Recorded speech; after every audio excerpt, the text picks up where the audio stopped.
Where is the first Sir, tell me that.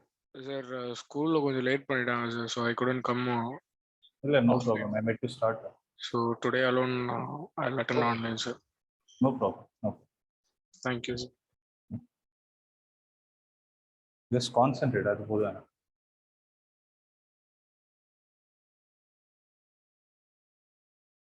Right?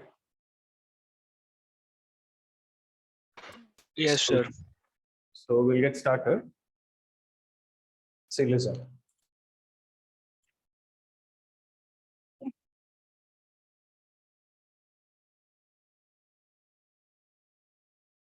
So I'm just giving a prerequisite. So today we are going to start discussing this chapter of projectile motion.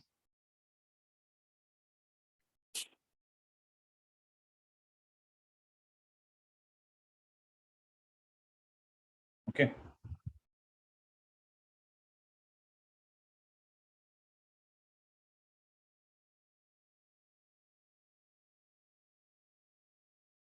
Yeah. So we're going to start the chapter projectile motion. But the prerequisite for this is you need to know a bit about vectors. So I would not say you need to know something much deeper or something. Right. The concept is first thing you need to understand what a vector is. What is a vector? Any physical quantity. Sorry, Ananya, did you speak something? Yes, sir. Your screen is not. You're not presenting your screen. My screen is not visible. Yes, sir.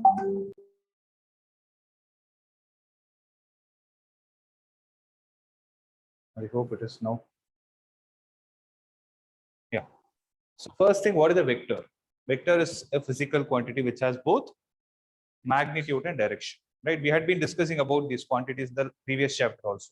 When we discussed the basic terminologies that are associated with respect to each point that is there in the previous chapter in kinematics, I told you which physical quantity is scalar and which is vector. Can you give me some examples of that? When we spoke about distance and displacement, distance was scalar, displacement was, right? Like this, you had different physical quantities. Similarly, you had speed and velocity. Speed is a scalar, vector is a, sorry, velocity is a vector, acceleration is a vector. Why do you say that? Because, sorry, they have both magnitude and direction associated with each other. Okay, are you able to understand this point? Next. The next point that you're supposed to know is, 1 minute.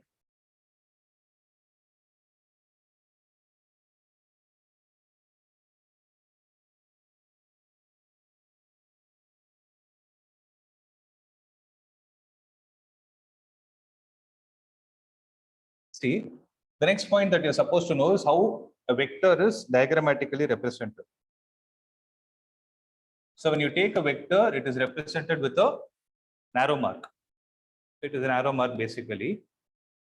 Generally, they call a directed line segment as a vector. So what is the directed line segment? It is basically a ray, or you can say a line segment which has a direction. Okay. So since I drew it like an arrow mark, we'll not call it as a ray because according to mathematics, what is a ray? It has a starting point but no ending point. Whereas when I talk about a line segment, it has a starting and ending point. But what is missing for it? Direction. So a vector basically has something called as magnitude and direction associated with it. Suppose I take the name of the vector to be A. Okay. For this A, if you put a bar on top of it, you read it as A vector. Because you don't call it a vector. No, it is A vector. Like this one. It is B vector. So B is the name of it and vector is the property of it. Right? So the question is, when I put an arrow mark on top of it, if it is going to represent the vector, then how do I represent the magnitude? It is represented with a modulus around it. So this is what is called as magnitude of a vector. I hope I'm clear with this. Is there any doubt? Till here or clear? Okay, this is called as the magnitude of the vector. Okay.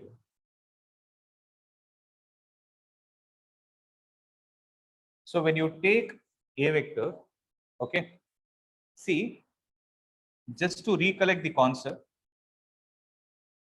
we use something called as I cap, j cap, and k cap to represent the direction of the vectors.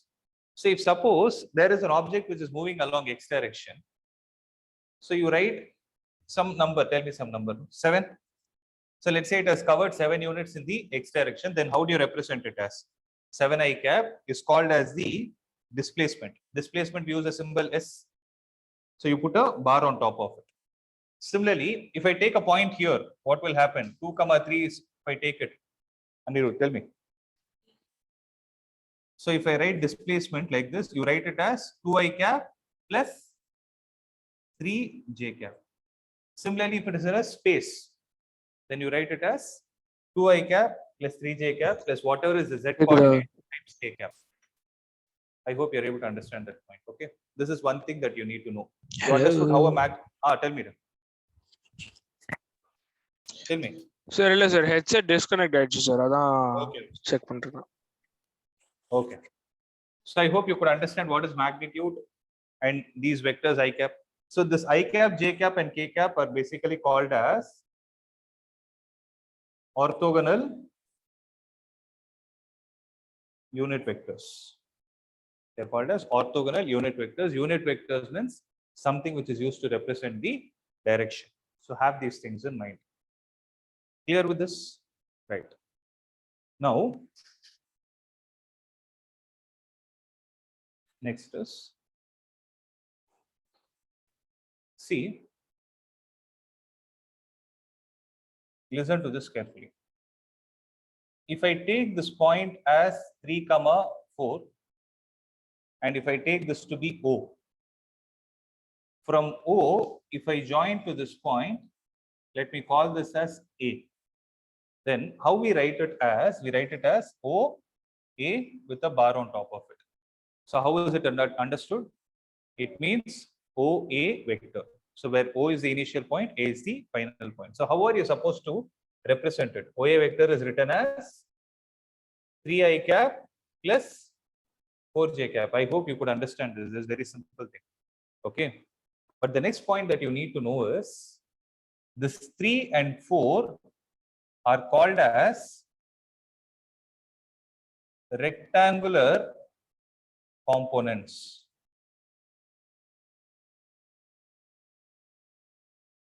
There's none of you know, make a note of it. I didn't use this word till now. Okay. It is called rectangular components. See, I hope I could connect the story. From here, I'll take it forward to the next step. Right.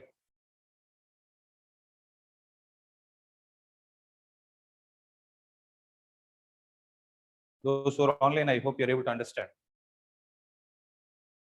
Yes, sir. Okay.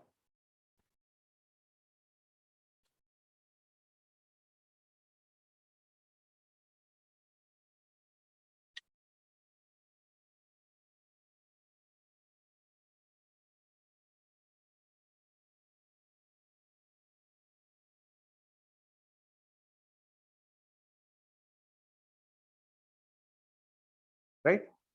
Now listen. Why do we call them as rectangular components? Is because from here, if I drop a perpendicular, how much is this distance going to be?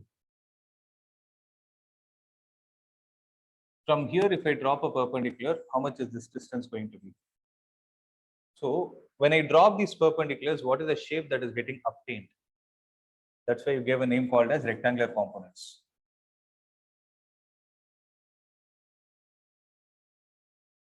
Understood? Because the perpendiculars drawn from that point onto the respective axis will form a rectangle. So that's why we call them as rectangular components. Okay. I hope it is clear. Now, what will happen is, see,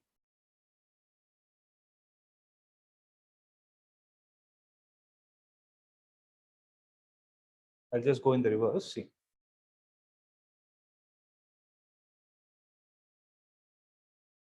instead of giving you the point as 3, 4, now I'm directly giving you the name of the vector. I'm giving you the value of the vector itself. I'm calling this as 3i cap plus 4j cap. If that is the case, can you tell me what are the components on the x-axis and y-axis? By looking at this, can you tell me? So 3 on x-axis and 4 on y-axis. Okay. Now the second thing is, what is going to be the magnitude of this vector? See, OA vector is this thing, okay. What is the magnitude of OA vector? Magnitude means it's very simple. It is the length. To put it simple, what is the distance between O and A? Use the distance formula and tell me. Root of 3 minus 0 the whole square, that is 3 square, plus 4 minus 0 the whole square, which is going to be 4 square, and the length will be 5. Am I clear?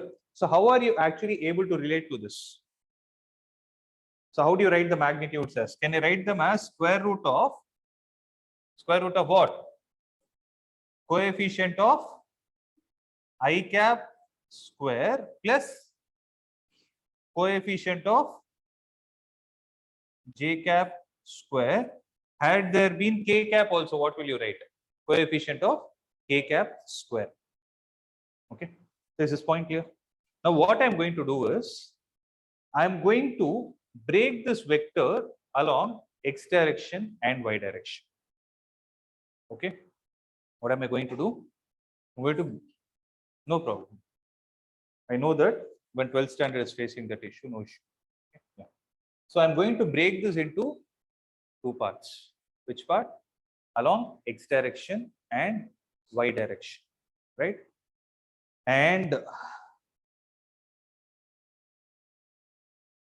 that topic is what is called as resolution of vectors. So basically, if you have a vector confined to the known directions, it is easy to represent for us. Sorry, it is easy for us to represent it. But whenever it is not confined to a particular direction, it is making an angle with respect to the coordinate axis, then how are you going to break it into 2 respective components along the x-axis and y-axis is what is called as resolution of vectors. So to put it simple, resolution of vectors means breaking the given vector into its respective components.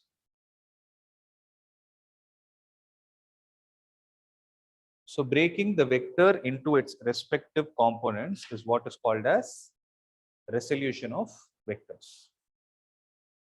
Okay.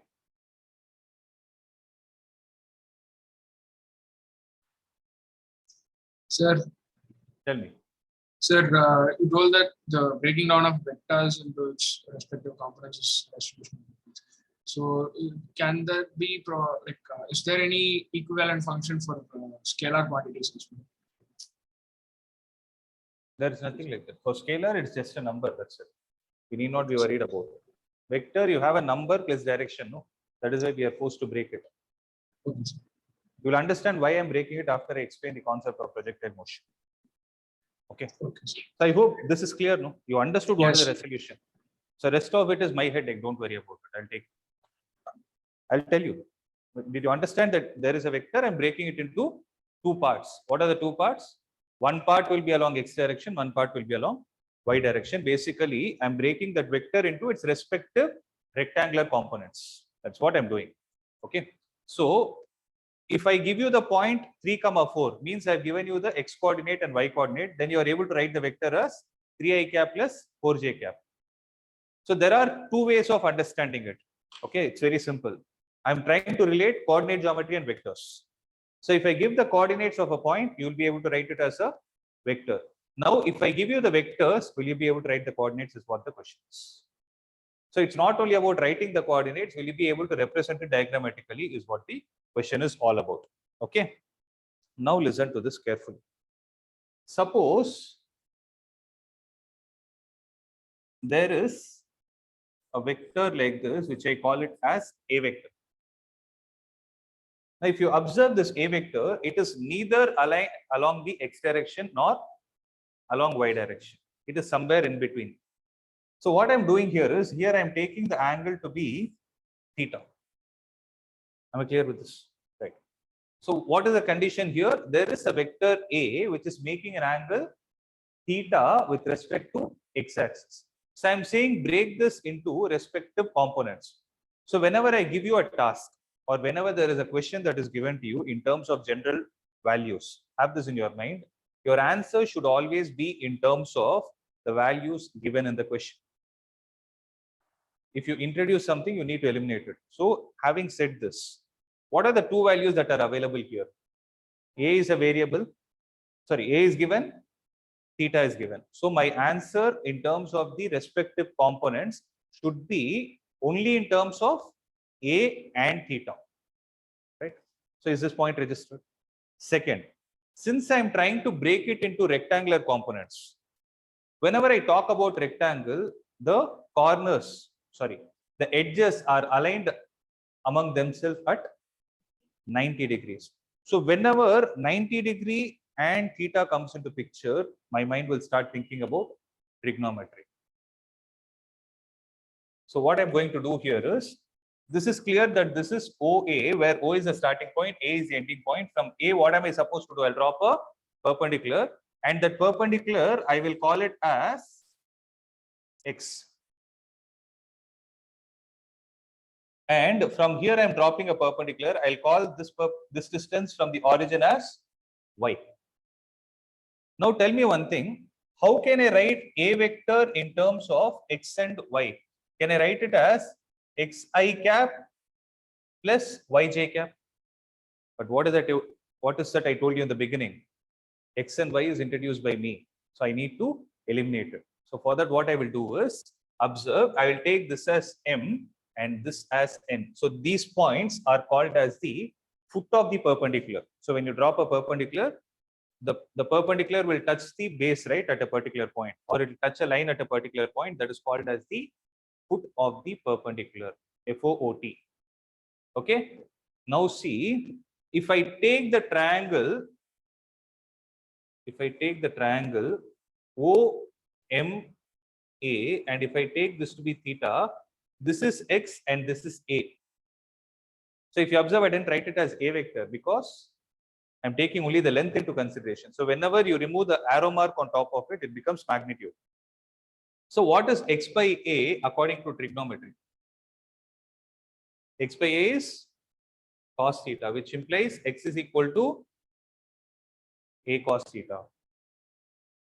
So the horizontal component of this vector is going to be A cos theta. In a similar way, if I observe, this distance is going to be Y. If ON is equal to Y, so is the case with AM, because they both are parallel to each other. So can I say that this is going to be Y? Right. Then if this is taken as Y, what is Y divided by A? Sin theta. So what is going to be the value of Y? A sin theta. Are you able to understand this point? So to put it simple, I'll write A vector is equal to A cos theta I cap plus A sin theta j cap, where this A cos theta is called as the X component and A sin theta is called as the Y component. And this process of breaking the vector into these kind of X component and Y component is what is called as resolution of vectors. So if someone tells you resolve a vector, they're trying to say find their X component and Y component. And this is all you're supposed to do. Okay. Am I clear till this point? Make a note.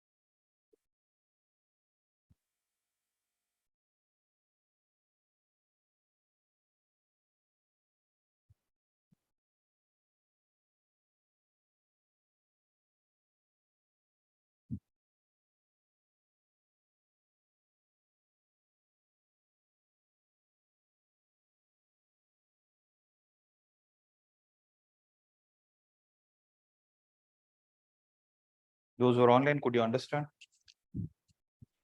Yes, sir. Yes, yes. Okay.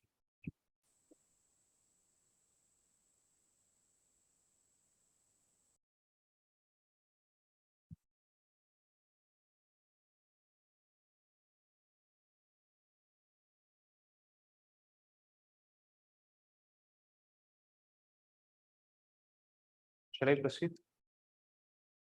Yeah. Perfect.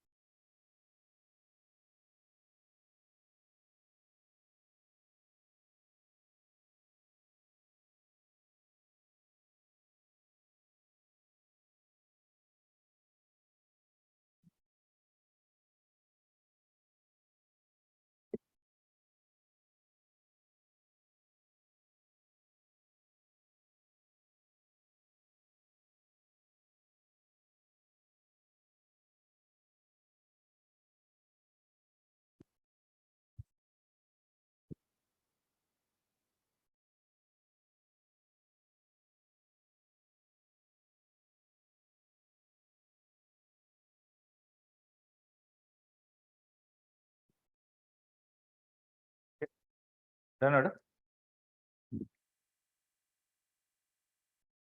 So listen. The next important question is, I told you that if this vector is given, theta is given, you're drawing these triangles and doing all these things, no? Such a lengthy process. So are we supposed to do this every time? Not needed. Okay. So by looking at a vector and where the angle is, you can write down the components in just less than 10 seconds. Okay. The question is how to do that. Now see, whenever I have a vector like this, A, right? And let's say this is the value theta, right? What did we get the x component as? We got it as A cos theta, and we got the y component as A sin theta, right? Here, if you observe, I didn't even draw the basic coordinate system, but I still told this is the answer. Next is, if the same A vector is given like this, but it is making an angle theta not with respect to the horizontal, but with respect to the vertical, right? Then what would be the x component and y component? Let's see how many of you are able to say. In the sense, this should be A cos theta and this should be A sin theta. So you cracked it. That's it. Okay. So whenever you have a vector, howsoever, let it be oriented. Okay. I have a vector like this. Now, the only question that I need to know is what is the name of that vector and what is the angle made by the vector and with respect to which axis. Suppose if I have a vector like this as a vector, okay, then let's say the angle made here is theta. Then this has to be resolved into two components where one will be along the positive x-axis and the other will be along the negative y-axis. How did I tell that is, I will take the initial point of the vector and consider it to be the origin. At that point, I will imagine that there is a basic coordinate system existing. I'll break it into 4 quadrants and I will check the quadrant into which this is entering. So it is entering into the 4th quadrant. So for 4th quadrant, x is positive, y is negative. So that is why the components will be along x direction and negative y direction. So answer will be A sin theta and this will be A cos theta. How did I say that this is A cos theta? Wherever theta is there, that is cos. Wherever theta is there, that is cos. The other thing will be sin. The only thing that you need to know is how to resolve them, in the sense which one to be taken as positive x-axis and where to take negative x-axis. Similar is the case with y also. So having said that, if I take a vector like this and let's say it makes an angle theta here, resolve it into 2 components. Do it on your book. That is okay, but resolve and show it. So first copy and then resolve it.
Sorry guys. What the answer? So this is A cos theta, and what is the other component? Vertically upwards, which is going to be A sin theta. So how did we know that this is upwards and this is leftward? Which quadrant is it belonging to? Second quadrant. Second quadrant, y is positive, x is negative. Similarly, if there is a vector like this, if this vector be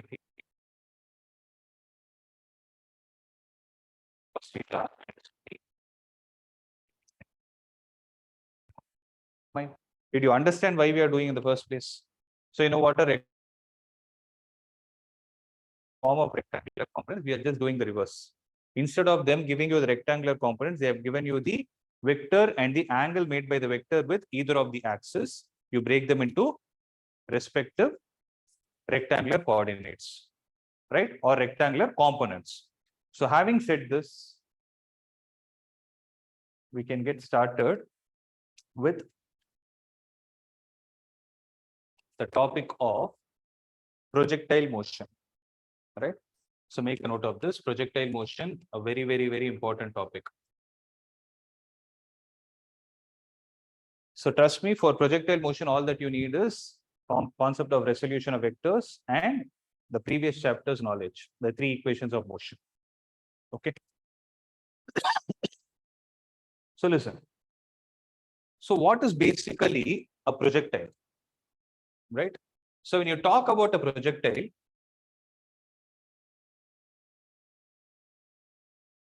it is the name given to any object or a body which is once thrown into space with some initial velocity, right? With the initial velocity, moves thereafter under the influence of gravity alone, right? So what is happening is you threw an object by giving it some initial velocity, and if the object is traveling only under the influence of gravity, you call it to be a projectile. It is a projectile. That object is said to be a projectile, right? So it should not be propelled by any engine or fluid or fuel, meaning you cannot call a rocket as a projectile, because as it is traveling also, what is happening is the fuel is the one which is driving it. It cannot be called as a projectile.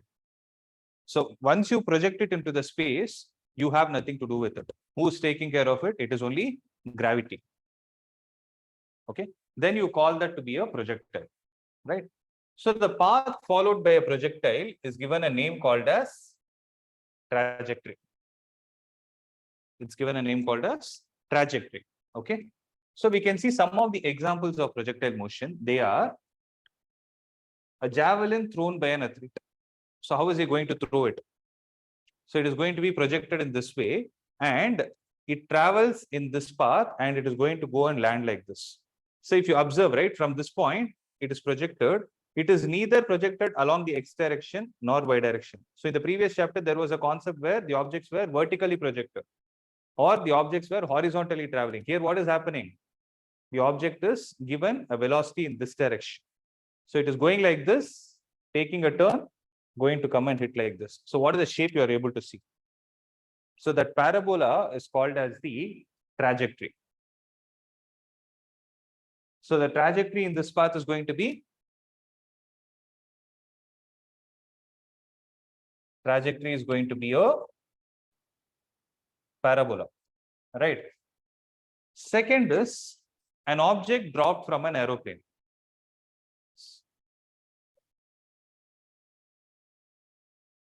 So the plane is moving like this. Okay. So here that should have been mentioned if it is flying in the air or it is dropped from the ground. Okay, let's assume it is flying in the air and it is traveling like this. So when you drop it from here, what will happen is we will assume that the object will fall down vertically, but it will not fall vertically. It will fall like this. Keep wind everything aside. I told you, it should travel only under the influence of gravity. Here we are not taking the air resistance into consideration. Is it? Because it is already having initial velocity. See, for example, you are going in a bus. Okay, don't do this. Okay, don't throw anything outside. But if at all, you would have observed people doing it. No, when it is thrown, is it going to fall vertically or it is traveling backwards? Same thing happens. So same thing happens. So what will happen is, because when you drop it from here, the initial velocity of the object is not zero. If the object is stationary and you drop something from here, then the initial velocity is zero. Whereas if the object is already having initial velocity and you drop something, it will take the velocity of that object from which you dropped it. So here it will take the velocity of the plane itself, provided it is in the air. I don't know where it is. An object dropped from an aeroplane, I'm assuming it is in the air. Okay. Next, a bullet fired from a rifle. That is also a projectile.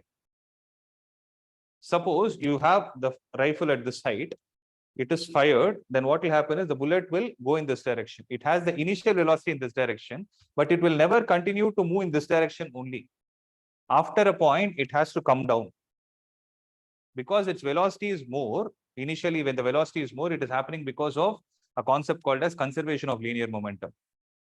Okay, its velocity will be high because of the collision. It will travel a longer distance, but if you allow it to travel even more farther, what will happen is it will start bending in this way.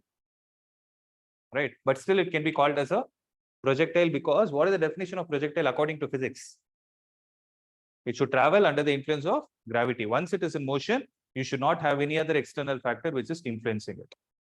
Okay. Fourth one, a jet of water coming outside from a side hole of a vessel. So if suppose you have a vessel like this, and there is a hole at the side, how do you think the water will come out?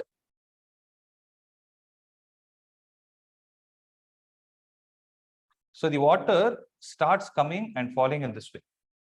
Why is it happening? Is because the water is having initial velocity in this direction. Because the initial velocity in this direction, but the acceleration is trying to pull the object downwards, it will not be able to continue in this path. It is experiencing a force in downward direction. So it will travel in a parabolic path. You learn about this in your fluid mechanics. Same concept. How will the liquid come out? With what speed it is going to come out? Sorry. With what speed is it going to come out from that hole? It depends on how deep it is. Okay. About which we'll see that point of time. Similarly, if you throw a stone horizontally from the top of a building, every example I explained here is having initial velocity in the horizontal direction and acceleration in the downward direction. I want this point to get registered in your mind. Is that clear? Are you able to understand this point? So what did I say? It is having initial velocity in the horizontal direction and the acceleration is in the downward direction. Due to whom? Due to gravity. Am I clear? Right? Now. So want to make a note, write it down.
So now we are going to see some important derivations in the chapter where we will be discussing about it.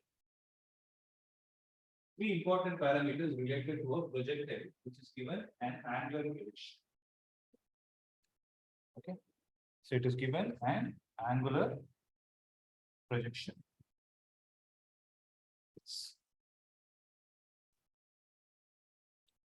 So if you observe, there is an object which is given an initial velocity neither along the x direction nor along the y direction.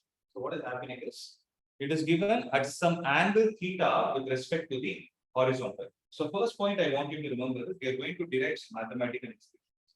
All those expressions can be used as a formula only when the value of theta is given with respect to horizontal. That is the first point of view. So Vi is the initial velocity and theta is the angle with respect to horizontal. So I hope these 2 points are realistic, right? So when this is the scenario, can I resolve this Vi into 2 components? So what are the 2 components? Which quadrant is this entering into? First quadrant. So first quadrant, x will be positive. So what is going to be? It is going to be Vi cos theta, and upwards is going to be Vi sin theta. So what will happen in this case is Vi cos theta will try to put the object in horizontal direction. Vi sin theta will try to put the object in vertical direction.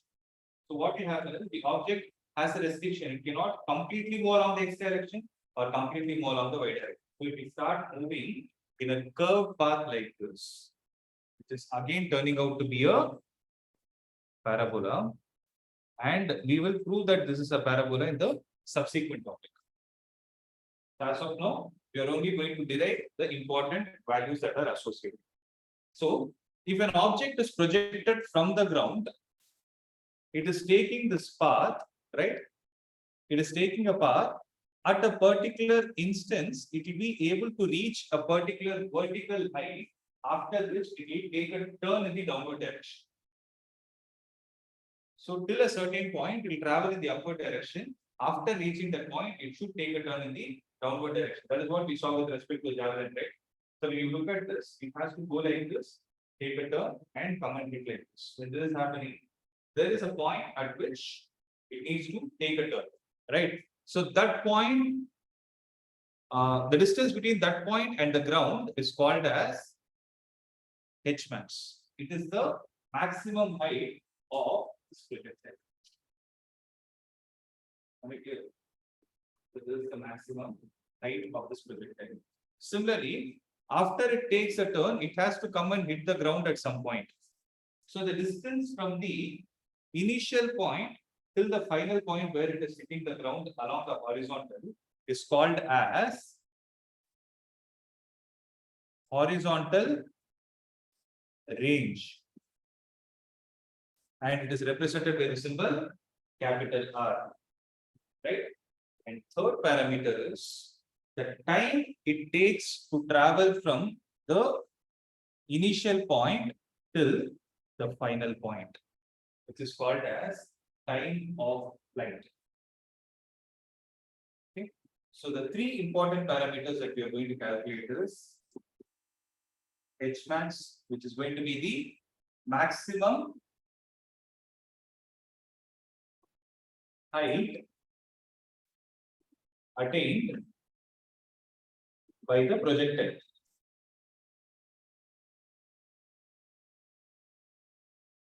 Right? R, which is called as the range, which is going to be the maximum horizontal displacement. It's called as the maximum horizontal displacement. Okay. And the last one that we will be calculating is PF, which is called as the time of flight. So as the name suggests, time of flight means time taken for the projectile, to travel from O to A. time taken by the projected panel from O to F. The total time taken by the projected, right? So these three parameters will be calculated. First, make a note of it.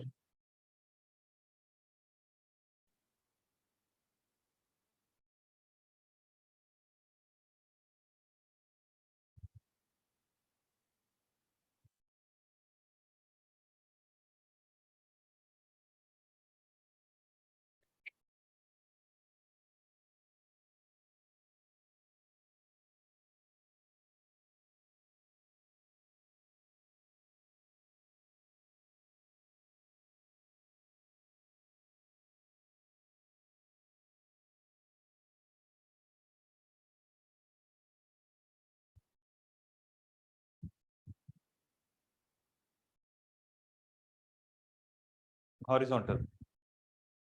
Attained. Attained by the projectile. Hmm.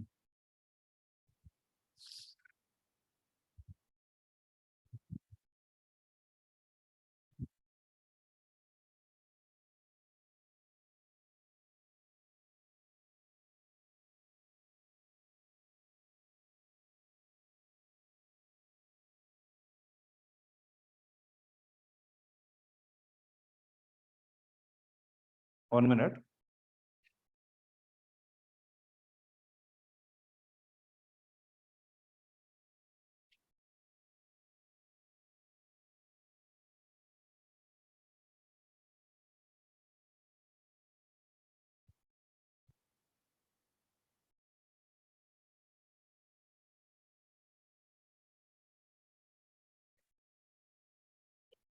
Okay.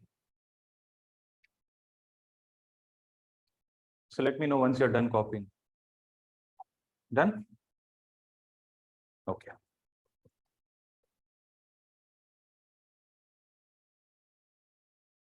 So the diagram is important.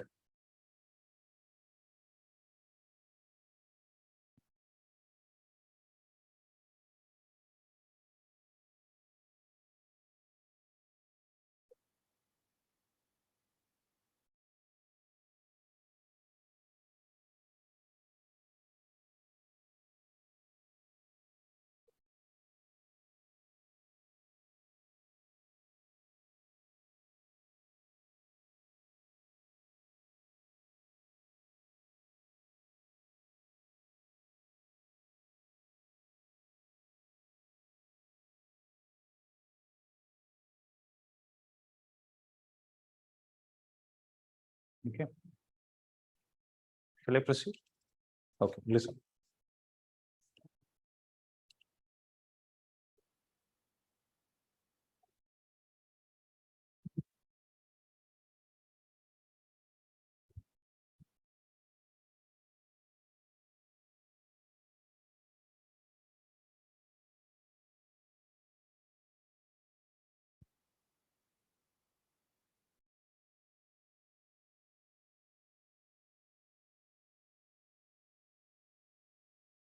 Okay.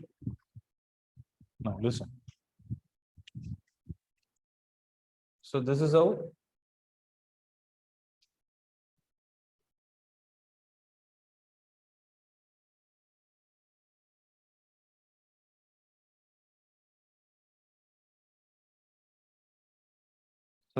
the projectile's motion is.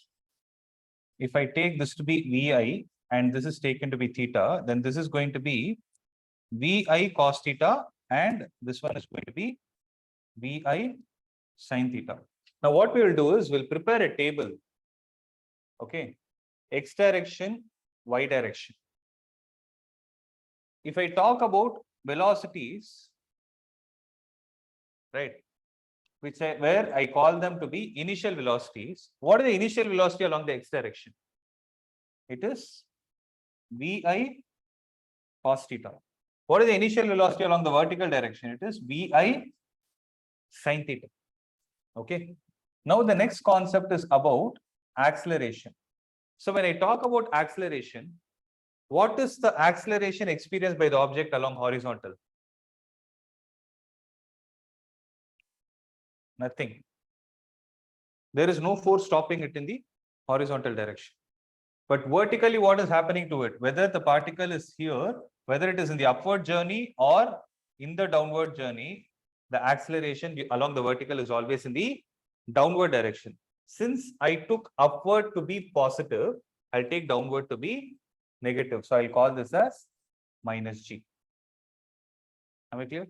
So this is the important table that we want to solve or find the expressions for the three terms which I mentioned. Okay. So first, we'll start the derivation for H max. So H max is the displacement along the vertical direction. Am I right? So it is a displacement along the vertical direction. So what I will do is, I'll apply the formula v square minus u square is equal to 2 times acceleration into displacement. But I will add a subscript of y here. Okay, observe. So what is happening in this case is, when the object is traveling upwards, its initial velocity is vi sin theta and the horizontal is vi cos theta. So what did we say? When the horizontal velocity is vi cos theta and the acceleration of x direction is 0, right? So whenever there is no force acting on the particle, its velocity is going to be a constant. So at this point, what will happen is there will be a horizontal component of the same vi cos theta existing. But along the vertical direction, the value of vy here is 0. It is the same logic that happens with respect to an object being projected vertically upwards, because whenever there needs to be a change in direction, the velocity at the point where the change is taking place in terms of direction should be 0. So here the direction is changing in terms of y. It is changing along the y direction. So the vertical component of velocity at the point where this change is taking place from upward to downward journey should be a 0. So that is why in this case, vy square is 0 minus, what is the value of uy? It is vi sin theta the whole square. I'm just taking it from the table and putting it here. Is equal to 2 times acceleration is minus g. I'm only concentrating on y-axis. So minus g into what is the displacement of the particle along along y direction? It is h max. So what will happen here is minus and minus will get cancelled.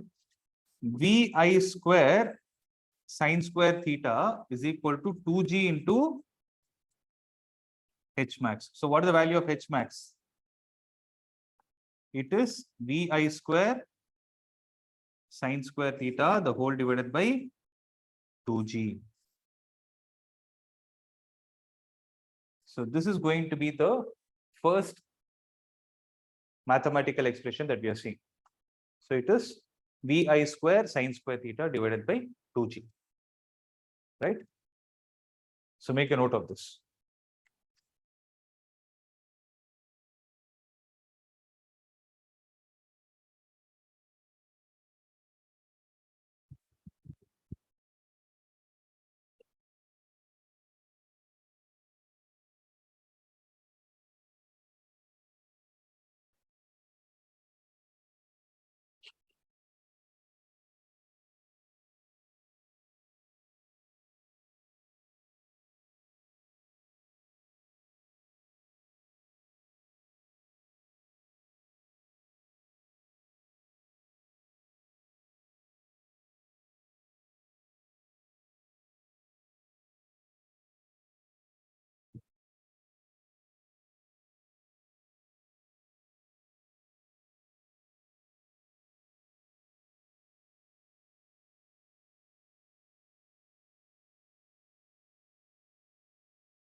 Clear with this? Shall I proceed? Okay. No, sure.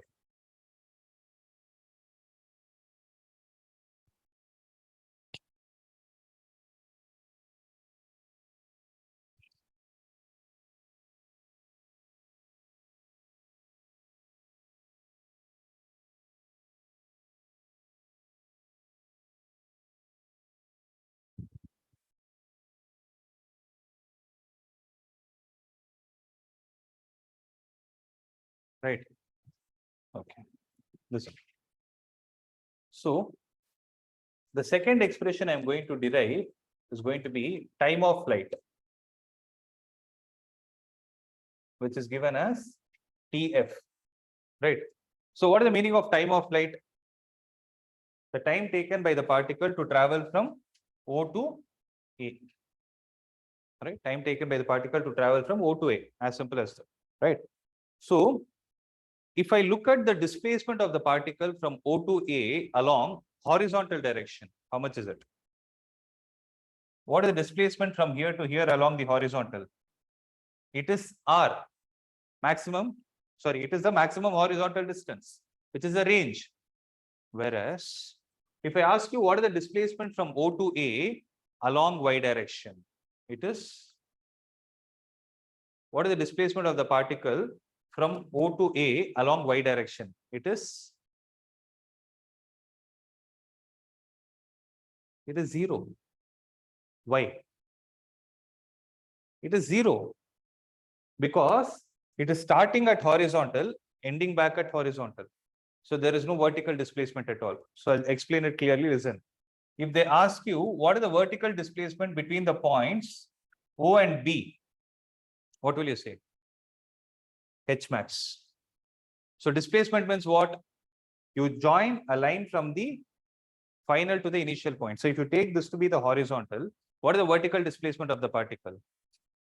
I'm not talking about the displacement from O to B. Displacement from O to B means I need to draw a line like this. I listen to my question carefully. I'm asking what is the vertical displacement of the particle? It is H max. Similarly, what is the horizontal displacement of the particle? It is R by 2. I'm talking about between this point. Okay, that I'll prove and show. It is R by 2. Now, what is the vertical displacement between the point O and A? It is 0. Okay, there is another way of understanding it. If I take the coordinates of this point to be 0, 0, what will be the coordinate of this point? It will be R, 0. It's x-axis still. Okay. So what is the displacement that has taken place in vertical direction? So I'm going to use that logic. So to calculate the time of flight, the idea that is used is vertical displacement of object. Vertical displacement of object between O to A is 0. Since it is 0, observe, I'll apply S is equal to UT plus half AT square, but this time also along y direction. So what is the displacement from O to A along y direction? 0 is equal to, what is the initial velocity of the object along y direction? We have it in the table. So we have Vi sin theta. So it is going to be Vi sin theta plus half into what is the acceleration of the particle along y direction? That also you have in your table, minus g. So the point here is the time taken by the particle is going to be time of flight, because I'm talking between O to A. How much time will it take? It will take the time of flight, and here it will be time of flight square. Okay, I'll just explain it with a different perspective. Listen. So correction here. So the vertical displacement of the particle along y direction is 0. Initial velocity along y direction is Vi sin theta, and let me leave the value of t as t itself, plus half into acceleration of the particle along y direction is minus g into t square. Okay.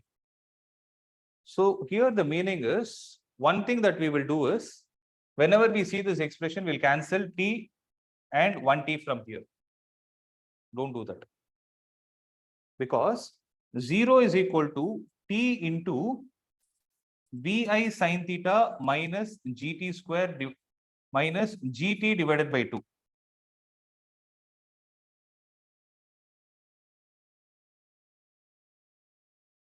Clear? So it's a quadratic equation in time. You're getting two values of time. This implies t is equal to 0 or vi sin theta minus gt divided by 2 is a 0. Either this term can be 0 or this term can be 0. It is basically factorized. I factorized it.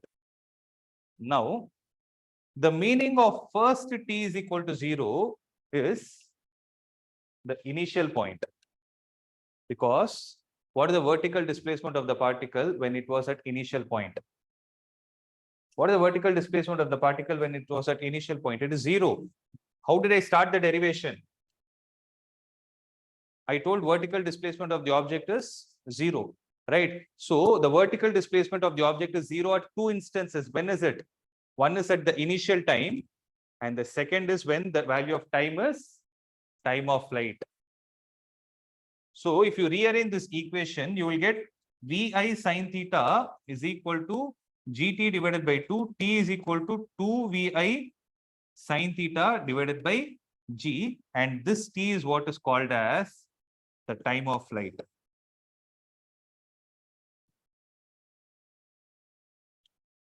Okay.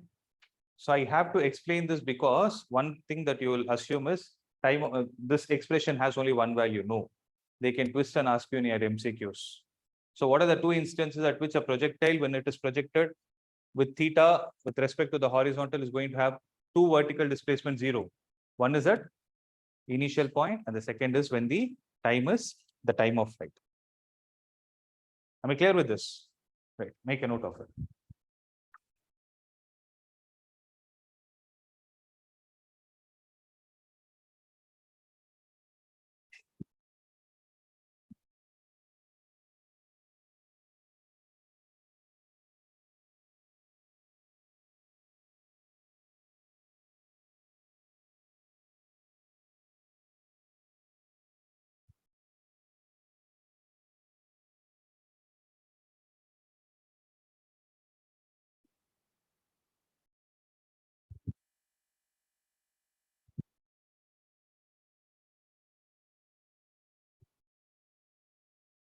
Clear with this?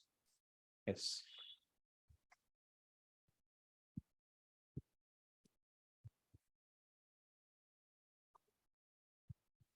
Let me know if I can proceed.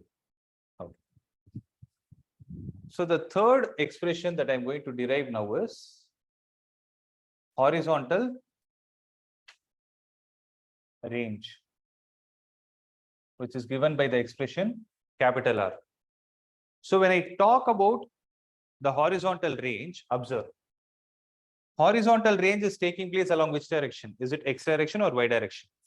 It is taking place along x direction. And to cover this horizontal range, how much time is it taking? It is taking the time of flight, right? So it is taking the time of flight, right? So horizontal range, what I will do is I'll apply s is equal to ut plus half at square, this time along x direction. So what is the displacement of the particle along x direction? It is r is equal to, what is the initial velocity along x direction? It is vi cos theta into how much is the time it takes? It is taking the time of flight plus half into what is the acceleration along x direction? 0, and the time is going to be time of flight, and you have a square. So this term is lost. All that you're left out with is only the first and the second. So if I take r is equal to this thing, vi cos theta multiplied with, if you see, the time of flight will be written as 2 vi sin theta the whole divided by g, right? So vi into vi multiplied is going to be vi square, right? Cos theta into sin theta multiplied with the 2. So 2 times sin theta cos theta the whole divided by g. So what will happen here is it will be vi square into 2 times sin theta into cos theta is written as sin 2 theta, and you have a g in the denominator. So remember, 2 times sine theta into cos theta is written as sine 2 theta. Okay. So this is going to be the expression for horizontal range.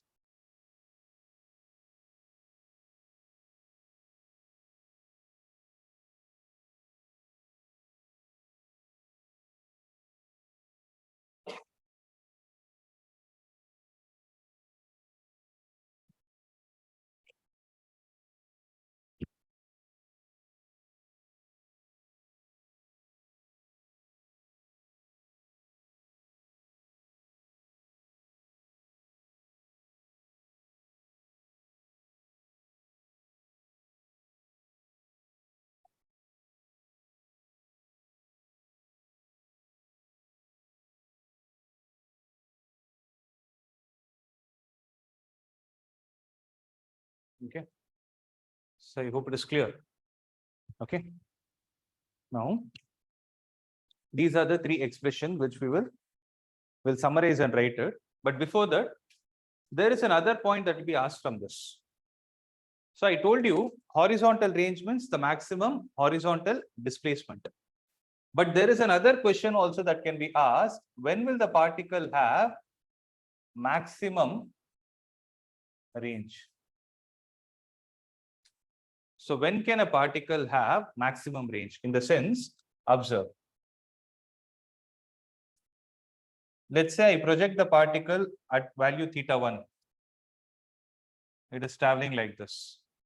If I project it at, let's say, angle theta 2, it is traveling like this. One thing you would have observed is, in the first case and in the second case, the horizontal ranges are not same. So like this, when you try to project it anywhere between 0 to 90 degrees, you will get different ranges. You will get different values of R's. So if you write that set and ask you to find out when is the value of R maximum, right? That value is what is called as maximum range. So it is not written as R, it is written as R max. So just like how you have H max along vertical, you have R max along horizontal. So one thing I don't want you to get confused is between the range and maximum range. They both are different. So range is a generic value. It can appear for any value of theta that you substitute. You plug in a value, you will get the range value. Whereas when you talk about maximum range, you will get only for one particular angle. Okay, I'll tell you what that angle is. Are you clear with this? So if you observe, R is equal to VI square sine 2 theta divided by G. Accepted? Now, if I want this R to be maximum, if I want R to be maximum, right, then I need this sine 2 theta to be maximum, because you will keep the initial velocity of the particle fixed in all the instances. What is that you're changing? You're only changing the angle, right? So when you change this angle, as the angle keeps changing, sine 2 theta value will also keep changing, because Vi and G are fixed. So R max is directly proportional to sine 2 theta, right? Sine 2 theta. So for R max to be maximum, sine 2 theta should be maximum. And when is the value of sine maximum? Sine of maximum value is 1. When will this happen? So when the angle is 90, so here the angle is not theta, rather it is 2 theta. So 2 theta is equal to 90 degree implies theta is equal to 45 degrees, meaning you project the particle with the same initial velocity at any number of angles that is possible. When you project it exactly at 45 degrees, you will get the maximum horizontal range. So this is a fixed value. So when theta is equal to 45, let me explain this. When theta is equal to 45, sine 2 theta is how much? Sine 2 theta is 1. Sine 2 theta is 1. So if I take this 45 and substitute it here, what is the value of R max that I'm getting? I'm getting Vi square divided by G, and this is what is going to be the expression for maximum horizontal range. Is that point clear?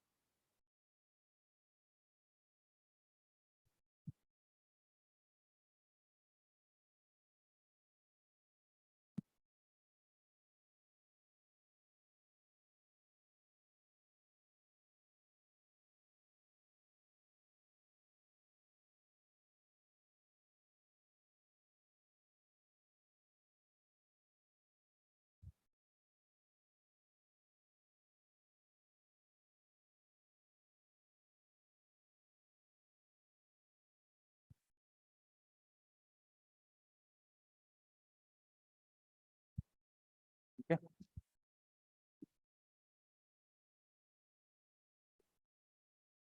So, with respect to range itself, there is another question that can be asked. That is,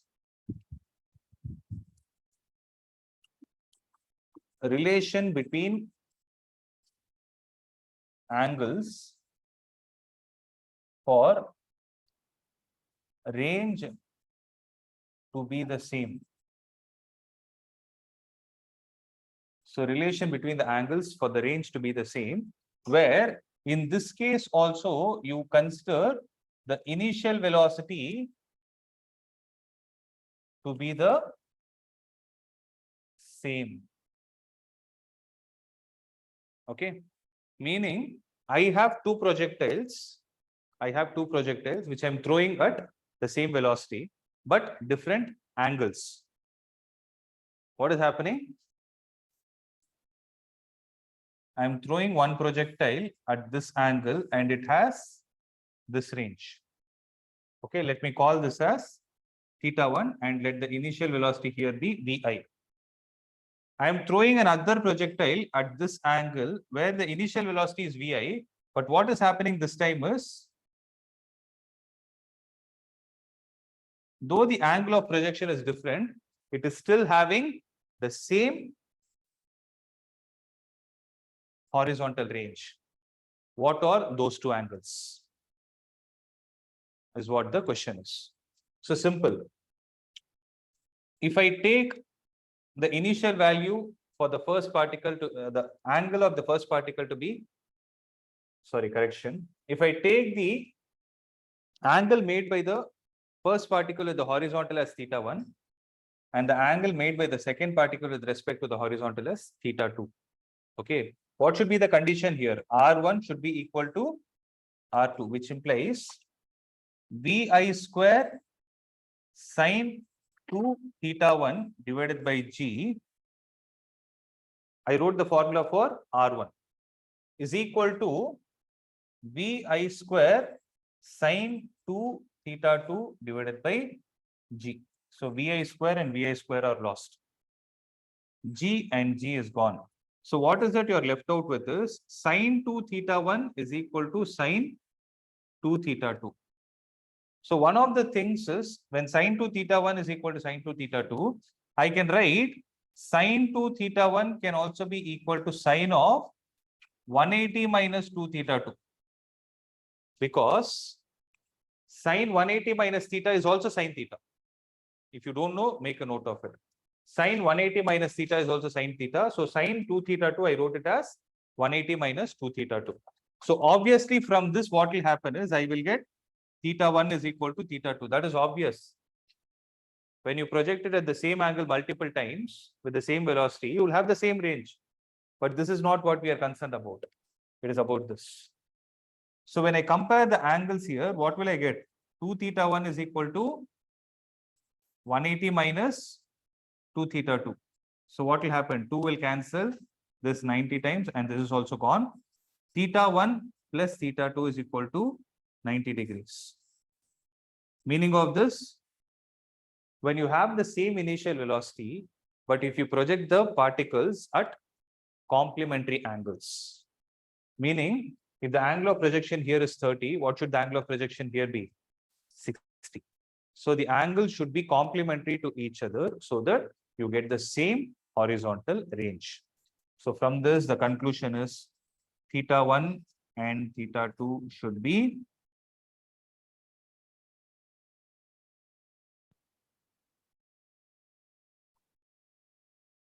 complementary. Okay. So make a note of this.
Clear with this? Right? So these are all the possible questions that they can ask. So there is one last concept left with respect to projectile motion itself. Actually, 95%, 95 and 97% is over from projectile motion. Only thing that is left out is equation of a projectile. Okay. So yes. So that alone we'll see it in the next class. Okay, and we'll do some problems that are based on this.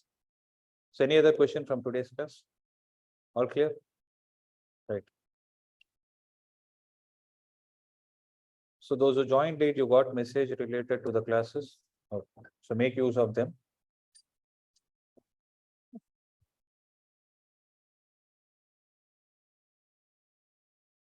Okay.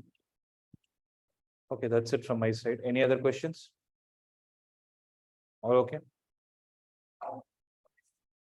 Which one? Friday. It will not be 3 hours. I'll tell you, 1.5 hours.